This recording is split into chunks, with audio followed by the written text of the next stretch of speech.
All right, everyone. Welcome back to Pushing the Pylon. This is your host, Jim Tannhauser. Got a pretty exciting episode for today. We have the end of the preseason in the NFL coming to an end this week. We're going to cover how that ended for some teams, ended better for some than others. We're going to go over the injuries, the illness that has plagued the league over these last few days. Not to mention the cuts that have made some teams better, that have made some teams worse. Some didn't matter at all. Those we won't talk about, obviously. We'll talk about the ones that did matter. I have a brand new game to bring to this show. It's called Hit or Stand. If you watch Blackjack, you know exactly what I'm talking about. We'll be going over quarterback battles around the league, where I think they should be heading and where they actually are heading in the meantime. We're going to mix a little bit of fantasy football talk in there at the end as well. I joined a new league this past week. We'll go over some of the picks I made there, and you can let me know what you think about those. But before any of that, we have to get to the big news here. Cam Newton cut by the New England Patriots, and only one quarterback active on their roster at the moment. That is rookie Mac Jones out of the University of Alabama. Had a lot of hype from Patriot fans coming into this season. A lot of Patriot fans were sick and tired of what they saw last season with Cam. They didn't want another season of it. The Patriot fans, if you're not a Patriots fan like myself, you know one thing about them, and that's they are not fans of rebuilding. They're not fans of being mediocre. It's championship or bust mostly every year. Last year was the first year with Tom Brady's departure that Patriot fans could even rationalize rebuilding. And this year, they do not want to do that. They think Mac Jones can be that guy who comes in there, brings a little spark to that offense that they didn't have last year, a little bit of accuracy, hopefully some consistency that they didn't have last year. And we'll see. It's going to be a tough AFC East anyway with the Buffalo Bills. Mac Jones now week one gets a little taste of the other difficult team in that division, now the Miami Dolphins. Now, I know some of you out there are saying the Miami Dolphins, what's their worry about with the Dolphins? I'll tell you, it's not Tua Tagovailoa. It's not Devontae Parker. It's not my guy Mike Gesicki, even though he is a force out there on the field. I think it's that defense. If you're a friend of mine, you know that I've been hyping up this Dolphins defense for the past year or two. And that didn't really amount to much. I think this could be the year that we finally see that Dolphins defense put them in the playoffs, possibly. I mean, it's going to be tough in the AFC, obviously. You look at that AFC West and you say, boy, I could easily see two teams coming out of that division with the Chiefs and Chargers. If Teddy Bridgewater wants to have a big season, you have them as well. But back to the Dolphins, that's going to be a tricky defense for that rookie Mac Jones to face his first week. It'll be a 4:30 game. He's going to have that afternoon to prepare for it. You know, as an Alabama quarterback, he's not used to those 1 o'clock games. So this primetime slot may benefit him. Maybe I'm reaching too much. We'll see. In terms of the Cam Newton departure, or cut, I should say, I don't understand it so much. The team needs a backup quarterback. They waived Brian Hoyer anyways. Jarrett Stidham on the IR for at least the first 6 weeks of the season. So that leaves Mac Jones without a backup. I understand Cam Newton probably didn't want to be a backup. I understand that if it was this close, that Mac Jones was going to be the starter for the foreseeable future in New England. And I'm just not sure Cam Newton would have ever fit there anyway, given last year, started off on the wrong foot. This offseason has been very vocal about his apprehension with getting the COVID vaccine. Last year, I believe he did get COVID, if I'm not mistaken. This year, he had issues with the testing procedure that kept him away from practice, which I think ultimately got Mac Jones that job. At least got it to him much quicker than he would have in the first place. So one has to wonder, did Cam Newton get cut because of last year, because he didn't show at this training camp, because he didn't show any signs of improvement? Or is Bill Belichick putting his foot down and making a stand that he does not want to put up with any COVID nonsense if he doesn't have to this season. And that includes getting rid of a quarterback, cutting ties with a quarterback that is very vocal about not having the vaccine. Someone that could infect the quarterback room. Yes, I know vaccinated could either way, but it's going to be a big part of this season. I was talking about it during a fantasy football draft that we'll get to later.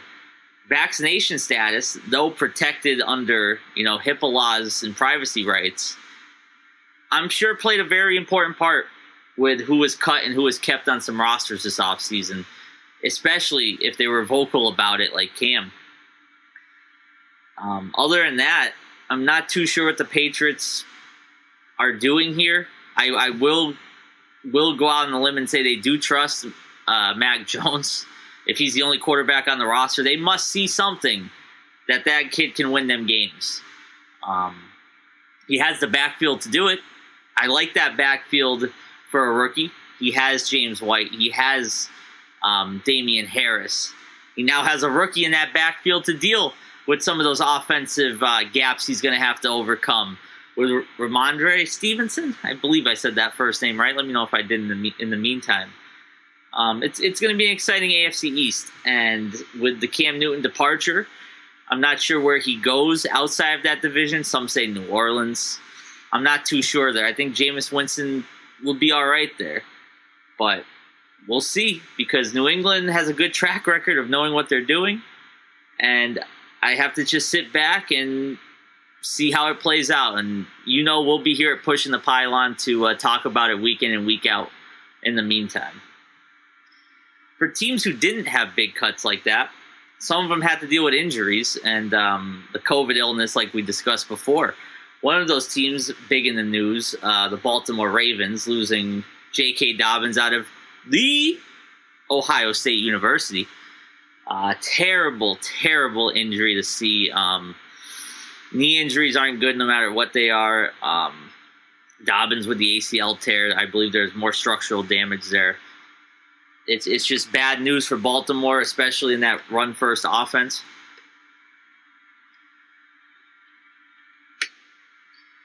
Can Gus Edwards do it? A lot of people are very high on Gus for this season. I'm seeing a lot of people drafting him way earlier in fantasy drafts. Part of that could be because the running back depth in this draft, or in this year's fantasy drafts, is very thin, especially at the top. So to get a running back like Gus Edwards in an offense where you're going to see the quarterback running a lot of option, a lot of passes in that backfield, Gus Edwards may be a good guy to go with. He may be a good guy to believe that has a big year. A guy I place a lot of stock in that backfield, in that running back room, Justice Hill. A couple years ago, he had a little hype when he got drafted to the Ravens. Didn't really pan out. They had a lot of moving parts in that backfield when they had Mark Ingram at the time. This seems like the perfect time where if Gus Edwards can't be the workhorse every down back, Justice Hill may be that little change of pace that keeps the Ravens' opponents on their toes, ultimately. Another running back that has the speed, I believe, has the power to take the pressure off of Lamar, so the defense have to keep him honest, so he can finally hit those targets downfield. The Mark Andrews, the Marquise Hollywood Browns that you'll be seeing blazing up the sideline, I'm sure, this season, if Lamar can hit them accurately downfield. I think he can. There's belief out there he can't, but nonetheless, we're going to get back into the Ravens a little bit later with one of my bold predictions. Spoiler alert. I won't mention what it is, but if you're a Ravens fan out there, it is good news if my opinion has any stake, which we'll see if it does. Now, a team that is more near and dear to my heart, the Jacksonville Jaguars, as you can see right here, they also lost a running back, a young running back, one they just drafted this year, as a matter of fact, in the first round, Travis Etienne from Clemson.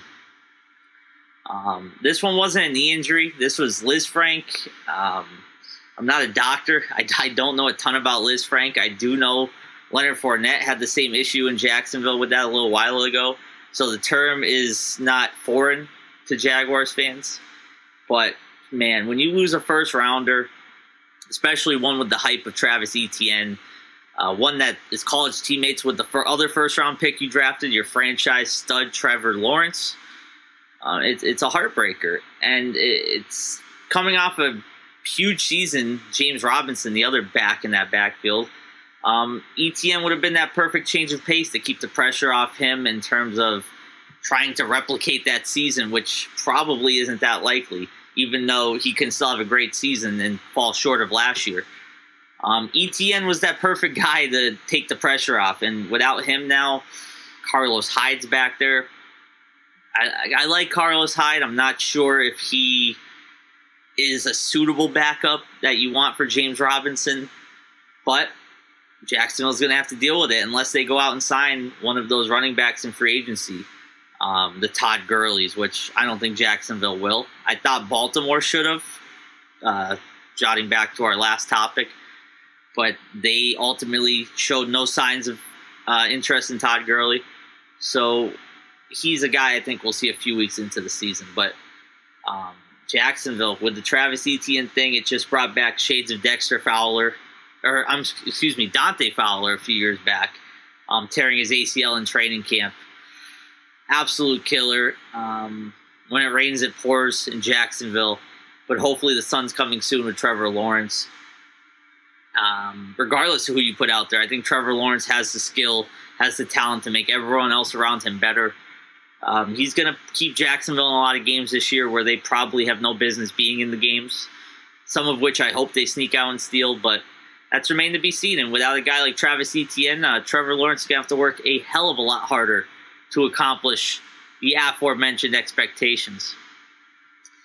Not a running back, but in New York, we also saw some injuries. Not only in the Jets side with Carl Lawson, which we're not going to get into, but the Giants side of it is the side I wanted to get into with Evan Ingram. Now, some of you out there, Evan Ingram, he's terrible. The guy can't catch a pass. You know, what does it matter if he's injured? I, for one, think that Evan Ingram has a ton of potential. He's someone that you want Daniel Jones surrounded by as a target. The drops thing, that can be worked on. The talent, though, that's there, I, in my opinion, is a big loss for the Giants. If he's out for more than week one, which isn't even confirmed yet, it's looking very likely he's out for week one. The good news for New York, however, is that they went and got another tight end this offseason, Kyle Rudolph. More than suitable enough to be a starting tight end in the meantime. Started plenty of games in Minnesota. Gives Daniel Jones that perfect target in the meantime without Evan Ingram. I just don't see the potential there for much growth in the future. Evan Ingram's a guy you can keep on that team, build a rapport with Daniel Jones over the years. But we'll see how that goes. I don't think that's make or break for the Giants. I think that if they ultimately fail to succeed this season, it won't be because of the tight end. It'll be for X, Y, and Z amount of reasons. But as we learned in the NFC East, anything is possible. Washington winning last year showed that rosters, having the best roster on paper means just that. It's only on paper. Because the Cowboys, again, are coming into this season with a juicy, juicy roster. Coming back from injury, if they're healthy, they should, in my opinion, run through that division. But, like I said, Washington winning last year showed that's not the case all the time. And the Giants are a simple Saquon Barkley healthy season away from dominating that division. Saquon can go off this year, win a rushing title. I truly believe that. He has the talent still. And if anyone can overcome those type of injuries, it would be a Saquon Barkley. Finally, with COVID positive tests around the league, two quarterbacks in the AFC South. Thankfully, as a Jaguars fan, one isn't Trevor Lawrence. But their Titans, Ryan Tannehill, Colts quarterback, Carson Wentz. Both have a shot to miss week one. I'd be very surprised if they do. They still have a full week and a half even to prepare for their games, both of which play on Sunday, September 13th, I believe it is. But the Colts, they've already had an offseason of a lot of injury, time off the field with positive COVID tests. This time around, Carson Wentz is also joined by Zach Pascal, wide receiver, offensive lineman Ryan Kelly.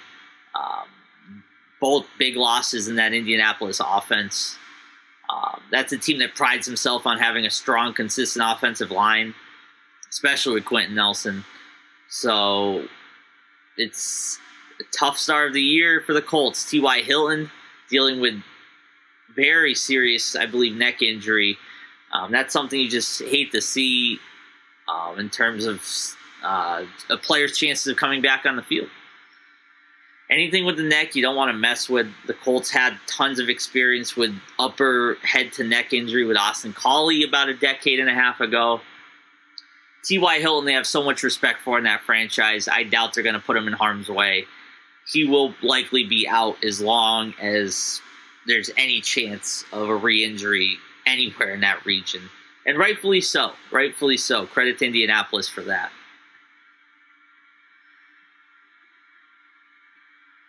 I mentioned before the new game that we'll have on Pushing the Pylon called Hit or Stand. For those of you who have played blackjack before, I think you know where I'm going with this. For those of you that haven't played blackjack, one, your wallet thanks you, I'm sure. Two, I'll explain it now. So in this case, we're going to do quarterback battle edition. I name the quarterback battle. I tell you where the team currently stands. And I tell you if I hit or stand. Hit being, I need more. I need something better. I'm going with the other guy. I'm going with the other option at quarterback. Or stand, I'm happy where I am. I like our chances. Keep me right here. And we'll let fate play us out, hopefully with the win. Going first here, the Chicago Bears. They have had a quarterback carousel and a half. Post-Super Bowl, no idea who is going to be the Bears starting quarterback going into 2021. But the NFL draft answered that, right? Justin Fields out of the Ohio State University was drafted very early from the Bears. Great pick. It just put him in a weird spot. They went and got Andy Dalton.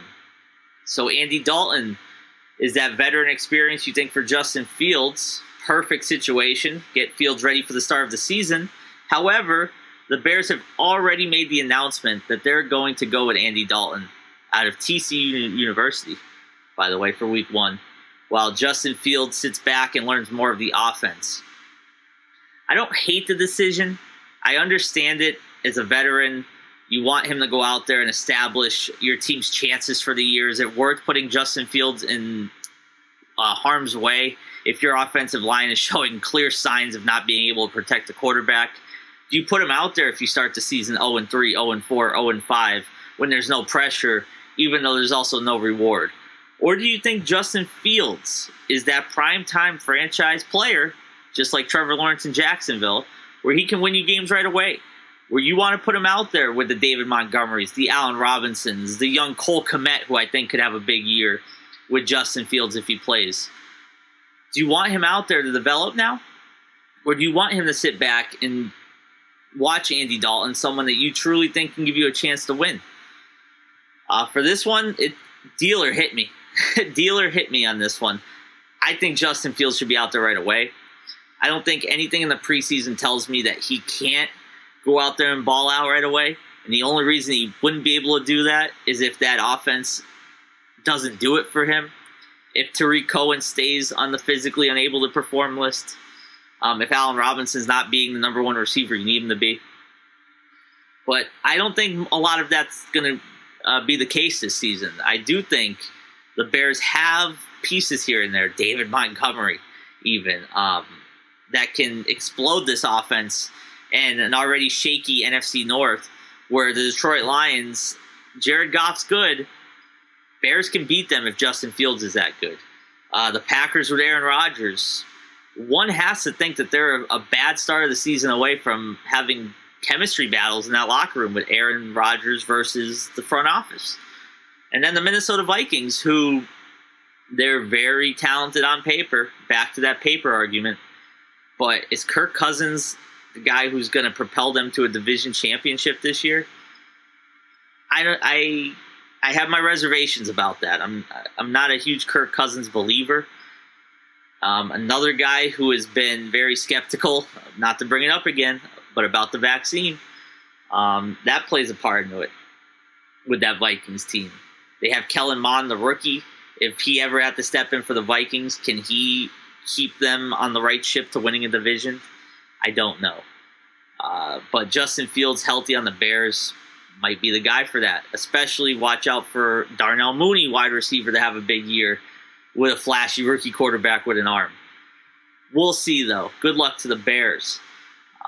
Moving on to the Bears' Week 1 opponent, they also have a quarterback controversy, if you will, with the San Francisco 49ers. Jimmy Garoppolo, newly drafted Trey Lance.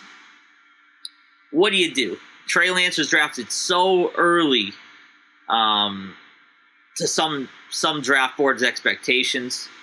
Others would tell you he went right where he should have, and I think the preseason showed that he has the talent. He has it for sure. San Fran also saw that clearly because they're not benching Trey Lance outright. They have mentioned that they're going with a possible split approach between both quarterbacks. I'm not sure how that works in this type of NFL in this climate, especially when both quarterbacks don't exactly carry the same skill capacity. Jimmy G is definitely someone I'd rather see stay in the pocket, where I think Trey Lance can move out of the pocket if he has to. But yet he is a pocket presence, I believe, just like Jimmy Garoppolo. Which is why in this case, again, dealer hit me. Dealer hit me. Trey Lance should be starting Week 1, I think. I believe it's a Sunday night game, the Bears and 49ers. Maybe it's just me that wants to see primetime Trey Lance against primetime Justin Fields Week 1. However, I do think the 49ers in that NFC West have to start hot right away, or they might get buried as a bottom team in that division. I love the Cardinals this year. I think the Rams have a great team. Matt Stafford may fit what they want to do better than Jared Goff did. And the Seattle Seahawks, Russell Wilson, legend, Hall of Famer, future Hall of Famer, I should say. You never count them out. You know at any point they can go on a tear, they can dominate, and they can be the team out of that division. So San Fran has to act quickly, I believe. They have a running back battle as well. They drafted Trey Sermon when they already have Raheem Mostert. I'm not sure whether they're going to go rookie, veteran, or a mix of rookie-veteran between quarterback and running back positions. I think San Fran, if they're going to go with Trey Sermon, should go with Trey Lance as well. If they go with Jimmy G, maybe stick with Raheem Mostert, the guy they have chemistry with to bring him to a Super Bowl at one point. It was unfortunate they went up against the Kansas City Chiefs for that, or else they may have had a shot in that Super Bowl. Moving on to the final quarterback battle I have here for hit or stand.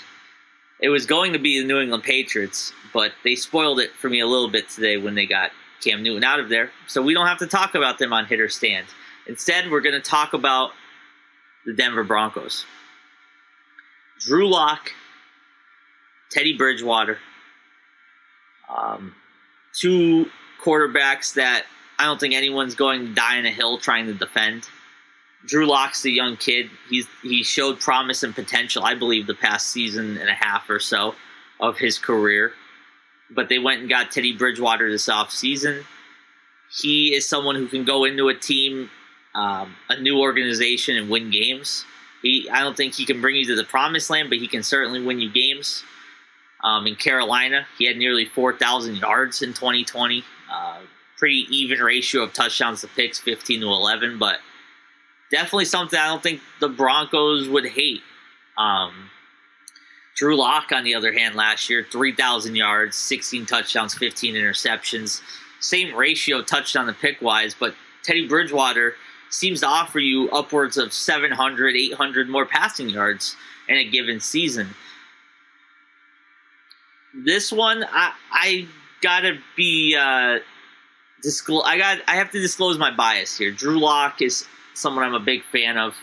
I do think he has what it takes to lead the Denver Broncos, especially with their spoils at offense.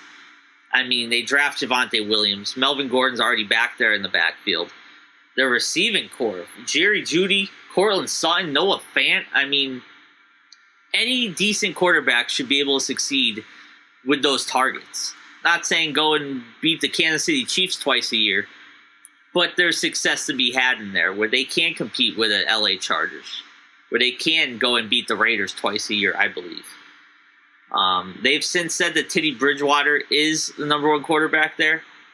I disagree with it, but I understand. So for this one, dealer, we'll stay. We'll stay.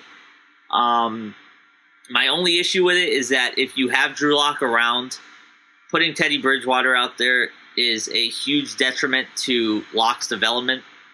This may be the first nail in the coffin for his career in Denver, especially if Teddy Bridgewater gets off to a hot start and makes Jerry Jeudy look like a stud and makes Noah Fant look like a top 5, top 8 tight end the first 4 or 5 weeks of the season stat-wise. We'll see, however, a nice short little edition of Hit or Stand. Next week, we'll be getting ready for the start of the NFL season. So watch out for Hit or Stand. We may do Team Edition, where we go hit or stand, seeing where we think they'll finish in the NFL season in terms of over-under on wins. So last week, brand new player in a fantasy football draft, a 1-year redraft league. I'm not a big fan of those, especially now I've been getting heavy into dynasty leagues, which means you draft a team 1 year. The next year, you have that same exact team and draft rookies onto your team, as opposed to the normal redraft situation where you draft one team, you keep them, and then next season, if you decide to get with that league again, you draft a whole new team. In this case, it was a redraft league. I pull up to the fantasy draft location. It's at a house I've never been to. I'm not very tight with this friend group, but I have a mutual friend within the group. Shout out to Commissioner Joe. But I pull up to the house, and I'm sitting there saying, am I at the right house? You know, I don't see anybody outside. I don't hear loud noise. So I'm looking around. And what do I see out of my rearview mirror as I park my car? I see a guy get out of his car, puts on a pro wrestling championship belt over his shoulder, and starts walking toward the house. Now, if you play fantasy football, you know one thing, and that's fantasy football champions love their hardware. Whether it's a trophy, whether it's a championship belt, whether it's a ring, they'll rock it, especially if it's at the draft the following year of a league they just won. You want those bragging rights. You want to let everyone there know, I better not be picking before you because you're not going to get any guys that are the best available because I'm a good drafter. Clearly, look at last year. So I see this person walking in. I know that must be the house. Sure enough, it was, obviously. But I was 9th pick in the draft. So in this situation, you're thinking all the top running backs will likely be gone by now. I either reach on a running back that I think will have a great year, or I go out of my way to draft the number one receiver, the Devontae Adams of the world, the Travis Kelce number one tight end. I was prepared for all of that. The first few picks of the draft went very basic to what you'd expect. McCaffrey 1, Dalvin Cook 2, then you went, Kamara, Zeke, and whatnot. So 6th overall goes and takes Austin Eckler, who some of you may be saying great pick, a little bit of a reach, but great value. Respectfully, that wasn't someone on my draft board, so I had no problem losing him. All that meant is that someone that I didn't expect to fall to me would, and sure enough, they did. Pick number 9, I took Nick Chubb, running back out of Cleveland. Absolute steal in my opinion there. Nick Chubb should have been a top 7 pick off the board easily. Especially in a run-first offense, regardless of Kareem Hunt being there. That's a run-first offense. And Nick Chubb's the perfect guy to have. I wanted Jonathan Taylor in Indianapolis. I think he's going to have a breakout season more than anyone expects, even though his expectations are already set from a big season last year, big end to the year last year especially. But I have to take Nick Chubb there. I could not let him pass to 10th overall for sure. So on the way back, I believe the last pick that round, the back-to-back, didn't take a running back at all. So that was really a strange strategy, I thought. But going back, I was thinking of taking another running back, bolster up that position, as we mentioned earlier. Very thin this year for reliable running backs at that top half of the draft. But there was a receiver sitting there who may not be the number one fantasy wide receiver, but in my opinion is the number one wide receiver talent-wise in the National Football League. I went with, who do you think I'm going to say? DeAndre Hopkins, of course. That's just a match made in heaven right there. DeAndre Hopkins, Kyler Murray. They have A.J. Green that takes some pressure off on the opposite side of the field now, you hope, if he can stay healthy. Getting Hopkins in the second round of a fantasy draft with 12 teams, I will take that 10 times out of 10 for sure. I'm not going to get into the whole draft. I can post the draft if anyone's interested further down the road. But to sum it up, I eventually went for Miles Sanders as my second running back, Mike Evans, and my quarterback, Justin Herbert. I'm usually not a big fan of going quarterback early in a redraft league. In my other redraft league I think I waited for my last pick to take Ben Roethlisberger and Jameis Winston, just two quarterbacks like that. Justin Herbert, where he fell at 6th or 7th round, I think, made sense to me. He's a guy who can have a huge year, regardless of how the Chargers' record is. Has an excess of weapons around him. And I thought Herbert worked here when I had Chubb and Miles Sanders already with Hopkins and Mike Evans. I ended up going with Chase Claypool, Mecole Hardman, Michael Pittman, another player to watch out for, big breakout year. I think Michael Pittman, if Carson Wentz can get back on the field and stay healthy, I do think that matters. Regardless of Michael Pittman being a good talent out of USC, it matters if Carson Wentz is on the field because the backup plan is not too promising in my opinion at all. But fantasy football, get used to it. We'll be talking about it all year. Mostly my dynasty leagues, my OG league I call it, and my new league. The OG league, this is the 3rd or 4th season. We're looking at the defending champion. We're going to try to bring on some other owners of that fantasy football league to discuss weekly occurrences with them. Maybe bring on my opponent the week before or week after the matchup, just to get some conversation in, get some more insight. An hour of my opinion, especially if you don't agree with it, may get stale very quickly.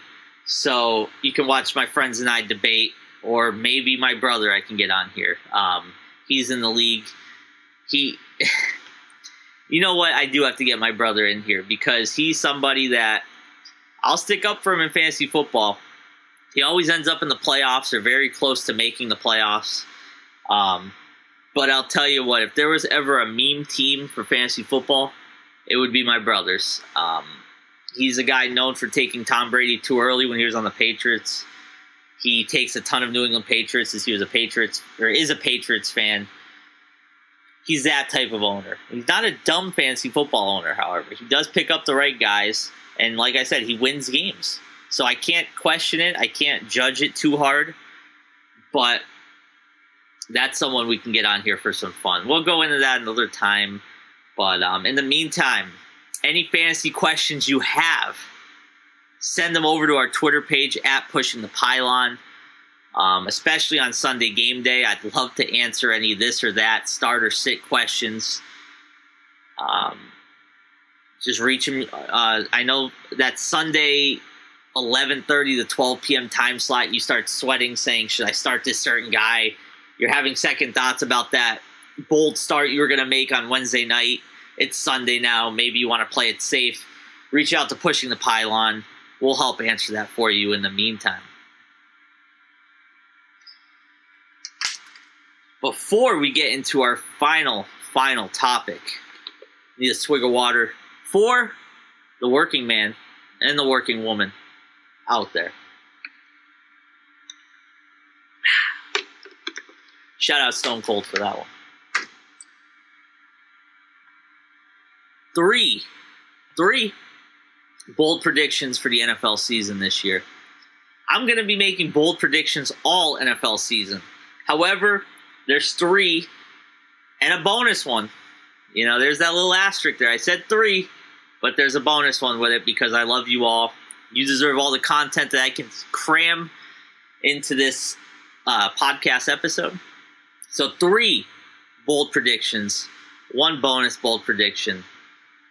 We're going to go with number 1. And I think this might be the juiciest bold prediction. Kyler Murray finishes top 3 in MVP voting. I could go and say Kyler Murray wins the MVP this season. I do like that prediction. I will keep it bold but realistic. Kyler Murray finishes top 3 in MVP voting. I mean, how could you not love this one if you're a believer in what Arizona has on that offense? Not to mention, we'll put aside the defensive conversation. I do think they have a decent defense. It's not all the way there. There's plenty of flaws with it. But with the Isaiah Simmons of the world, you know, those players that bring that spark, you can kind of plug and play them anywhere on the field. That's fun to do in the NFC West. That's something that I think Seattle loved doing that made them successful over certain years. We could see it again with Arizona. But Kyler Murray, I mean, absolute stud, dual threat quarterback, one of the best athletes we have in the NFL. And you surround him with, who I said earlier, best receiver in the league, DeAndre Hopkins. Veteran A.J. Green to line up on the opposite side. Yes, they lost Kenyon Drake to, almost said Oakland, Las Vegas. But Chase Edmonds, he can very well be good enough to run that backfield. Now, can he do it alone? No, he can't do it alone. But he can definitely do it as the primary back there. But Kyler Murray finishing top 3 this year in MVP voting would be extremely impressive. I think it'd be perfect for his career trajectory. That's what you want to see if you have stock in Kyler Murray. But we have Patrick Mahomes that's going to finish top 3 in MVP voting. I think we can all bet our bottom dollar that he will be somewhere in there, if not winning it himself. And you have all the other quarterbacks that people love to bring up, the Tom Brady's, the Aaron Rodgers of the world, even Russell Wilson, if Seattle ends up being that team in the NFC West. But I'm going to go with Kyler Murray, top 3, possibly winning the NFL MVP award. We talked about quarterbacks there. A lot of quarterback talk this episode. But we have to give some love to that backfield. When you look at the landscape of running backs in the NFL, there's a lot of good ones, there's a lot of great ones, there's a lot of mediocre ones. When you think top 5 in rushing, going by rushing yards, going by yards per carry, we'll throw touchdowns in there as well. Thinking of 5 may sound easy, but when you take away certain positions in that top 5 with the obvious names out there, a few get left out. And I know a lot of you out there, you'll be leaving this one player out of your top 5 predictions. I have him right in there. I'd love to put him top 3. I think he has it in him to do it. Those of you that know me well know who I'm going to bring up right here, and you're going to flash away the bias take here. Right here, let's get a bias alert. Bias alert. Ezekiel Elliott, Dallas Cowboy running back out of the Ohio State University, will finish top 3 in rushing. I put top 5 here. I'm reading my list right here. Ezekiel Elliott finishes top 5 in rushing. Scrap that. We're going top 3 in rushing this season. Dak Prescott coming back from injury. I think he'll be fine. I don't think it's anything that the Cowboys should be very worried about. but they will be slightly cautious. And when you have an absolute monster like Ezekiel Elliott in the backfield, Mr. Zeke, Mr. First Down, you're going to rely on him a lot. You're going to put the load and responsibility of carrying and game managing on him. And I think he's ready for that task. He has Tony Pollard there, who has more improved himself as a backup, change of pace back. Zeke can get that rest, but when he's out on that field, he needs the ball. Don't play action with Zeke as much as they have in the past. I think they were too cute with play actions. Yes, it brings the defense to swarm because you have to respect that, but use it. This man falls forward by accident. I think the fumble situation last year was way overhyped. I think people saw him fumble twice in primetime Monday Night Football. Fumbled again in another primetime game, I believe, probably against the Giants or Eagles. But those were magnified. I don't think Ezekiel Elliott comes into this year with a fumble problem. I do think he goes out there and obliterates some of these putrid rushing attacks that some of these teams have, especially in that division. I respect the Giants line, the Eagles even. I just think the Cowboys put up or shut up time, especially if they stay healthy. You have Elliott in the prime of his career. The man's paid now. You have a quarterback coming back from a knee injury. Does that recipe not just scream overuse, not to the point of injury, but overuse to the point of Tony Pollard is playing a large chunk at the end of the game if you're up big. Tony Pollard is coming in huge on every second down or third down, however the Cowboys play it. And let Zeke get the rest so when he comes in, he can continue to average, well over 4 yards a carry. You need well over 4 yards a carry. 4 yards carry is just entry into the running back club, in my opinion, if you want to be on that level. I think Ezekiel Elliott does just that. Third prediction. Do I say it? This one's tough for me. I had a few I wanted to put here. I'm keeping the bonus the way it is. I could slot it here because I'm more sure about the bonus in this one. But that Miami Dolphins defense I was talking about earlier, they might be a top 10 defense in the league this year. We're going to go and say the Miami Dolphins finished top 10 in team defense this season. And it puts them in a good spot for a playoff push because I don't think the offense will. They do have good players. But that identity in a Brian Flores-led team is the defense. I don't think anyone's arguing that for a second. And we're going to see it week one against a rookie quarterback. Can they feast on Mac Jones? Will they be exposed by Mac Jones? Stay tuned for me to reassess this bold prediction right after week one is over. But in the meantime, I like the sound of it. Miami Dolphins top 10 defense. So we had two predictions in the NFC. Third one about the Dolphins was AFC. This fourth bonus, we'll call it the Pylon push bonus, is an AFC prediction as well. We covered quarterback. We covered running back. We covered defense. What about that coach? What about the Coach of the Year award?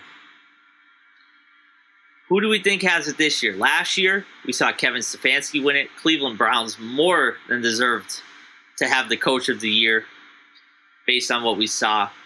So we're going to go into it this year. What team, based on their schedule, their expected wins, and their talent pool, who can we see come out as the Coach of the Year? I don't want to go with any obvious picks here. Kevin Stefanski is a favorite to do it again. Bill Belichick is obviously someone that we all want to run to right away with a pick. Andy Reid, kind of the same thing. I'm going to go with John Harbaugh, coach of the Ravens, winning Coach of the Year. Now, I don't think the Ravens are a Super Bowl team. I do think they can have a fantastic regular season. Here's why. Their schedule this season, they play, and I broke it down into the games I think they'll win and the games I think they'll lose. I'm going to start with the games they'll win. The Raiders, they can certainly beat the Raiders. Detroit Lions, they can certainly beat them. Denver Broncos, Teddy Bridgewater, even if he starts off good, the Ravens have the power to beat whoever is at quarterback in Denver. The Indianapolis Colts, I think they can defeat them. They play the Bengals twice. Yes, the NFC North, those rivalries are hard to predict and definitely hard to win a season sweep of. I think they could do it against the Bengals and win 2 games. The Vikings is the toughest team that I put on this side of the win-loss column. I think they can go and beat the Minnesota Vikings. I think that defense can prey on Kirk Cousins. I do think they have the manpower to contain a Justin Jefferson and Dalvin Cook simultaneously, especially if Irv Smith is going to miss a significant amount of time at tight end. That's no disrespect to Adam Thielen, of course. That's another tough target, but Baltimore has it on their defense. I do think they can step up. The Miami Dolphins, that's defense versus defense. I do think Baltimore has the slightly better offense. The Chicago Bears, they could either be rolling out Andy Dalton or a rookie quarterback. Again, I respect these rookie quarterbacks. I think they'll have great careers, especially Justin Fields out of the Ohio State University. But it's put up or shut up for the Ravens. I said it for the Cowboys earlier, but for the Ravens as well. If they're going to win another Super Bowl in the Harbaugh era, they're going to have to do it soon when Lamar is at peak development. He came off an MVP. That's long gone. That he's not living off that MVP anymore. I don't think anyone says he was, but no one is giving him a pass for that MVP anymore. So yeah, back to the schedule here. They play the Bears, who I think they can beat. The Browns, who are going to be a tough game, but they play them twice. Who's to say they can't win 1 or 2 of those? And the Steelers twice. Again, Steelers are good, but the Ravens can certainly be better. And the 4 games I left off of this, the Chiefs, the Packers, the Rams, the Chargers. Some would say the Rams and Chargers, they can beat those teams as well. We'll pretend the Chiefs and Packers they don't beat. Even though I hate to say it, but the Packers, why would the Packers be impossible to beat for the Ravens? I don't see it. We'll say the Chiefs will definitely give them that loss, but even if you keep these, if you want to switch off the Browns one of those games, put the Chargers up, if you want to bring the Steelers down for the Rams, do whatever you have to do. But a 12-4 season isn't far from out of the question for John Harbaugh. And I just realized now, if you excuse the silence there, I was counting again. I said 12-4. We have 17 games this year. But if the Ravens can't get out of this, if they can get out of this regular season with 4 losses, somehow less than 4 losses, there's no reason John Harbaugh shouldn't win Coach of the Year. At that point, Lamar Jackson will probably be in the MVP discussion, which would take away from Kyler Murray's bold prediction. But why can't they win that division in the NFC North? I think they can for sure.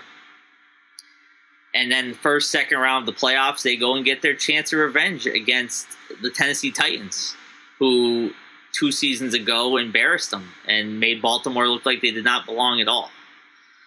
But we'll see. Those were 3 bold predictions with 1 Pylon push bonus prediction. Let me know what you think of them. Garbage predictions, interesting predictions. If you want to tweak them a little bit to something you think, maybe you do think Kyler Murray wins that MVP award. Maybe you think Ezekiel Elliott finishes outside the top 10 in rushing. I think you're crazy if you think that. Maybe you're biased like me, and in your heart you think he can be the best running back in the league.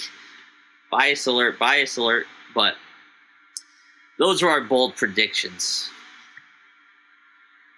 Next week, we will be rolling out another podcast, obviously. I'm going to do division by division predictions for the season going into week 1. We're going to try to predict the standings in each division. Maybe not every single win and loss. We're not going to go over every schedule. But we will have a rough first to fourth place prediction for each division. We'll play hit or stand again. This time with Team Edition. We'll look at the over, under, and wins for each team, what it's set at. And we'll pick a few that we're really interested in, a few that I think this team is going to go way under that prediction, or they are underestimating these guys. This is a contender this year. We'll go over all those in the meantime. This has been Pushing the Pylon. This is your host, Jim Tannhauser. Make sure to follow us on Twitter, on Instagram. Like and follow the Facebook page, the YouTube page. We'll be posting them all up here as well where you can get the podcast. Read the description as well. We'll have more information on there on how you can view Pushing the Pylon and offer your contributions to make this show better. We want your input. I want to talk about things that you out there want to know, not just things that I think are important. But in the meantime, thank you very much. We'll talk to you next time. Peace.